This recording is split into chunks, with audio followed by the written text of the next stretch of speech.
শিশুকে ইমানি তরবিয়ত শিক্ষা দেওয়া।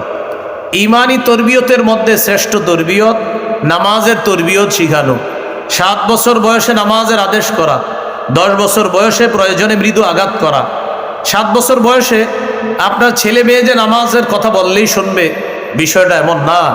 ওদেরকে শৈশব থেকে নামাজের ব্যাপারে ওদেরকে অভ্যস্ত করতে হবে।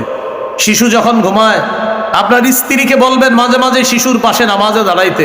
ও চোখ খুলে যেন দেখে মা নামাজ পড়তেছে। আপনি মাঝে মাঝে বাসায় সুন্নত নফল বিতির পড়বেন, শিশু যেন দেখে আপনি নামাজ পড়েন। 1.5-2 বছরের শিশুটা মাঝে মাঝে দেখবেন আপনার পাশে নামাজে দাঁড়ায়া যাবে। এই শিশুর পরনে যদি কাপড় নাও থাকে, হজরতের মাথায় টুপি একটা দিয়ে আপনার পাশে দাঁড়ায় যাবে। ছোট মানুষ 1.5-2 বছর, কারণ ও ফলো করে আব্বা নামাজ পড়লে মাথায় কি দেয়, এইটা ওর মাথায় ঢুকে গেছে। এই জন্য গায়ে কাপড় না থাক, টুপি থাকবে।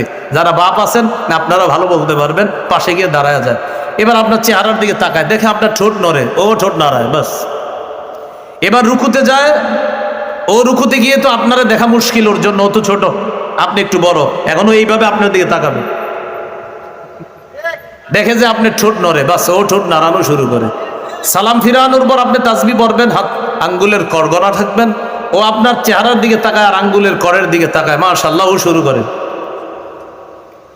রবের শুকরিয়া আদায় করবেন যে আমার রব এত সুন্দর একটা বিষয় আমার সন্তানের মস্তিষ্কে বসায় দিয়েছে। এইভাবে অভ্যস্ত করা সন্তানকে। قال رسول الله صلى الله عليه وسلم مروا أولادكم بالصلاة وهم أبناء 7 سنين। সন্তানকে নামাজের আদেশ করো যখন তাদের বয়স 7 হয়। ওয়াদরিবুহুম আলাইহা ওয়াহুম আবনাউ 10 সিনিনা। যখন তাদের বয়স 10 হয় প্রয়োজনে তাদেরকে মৃদু আঘাত করো।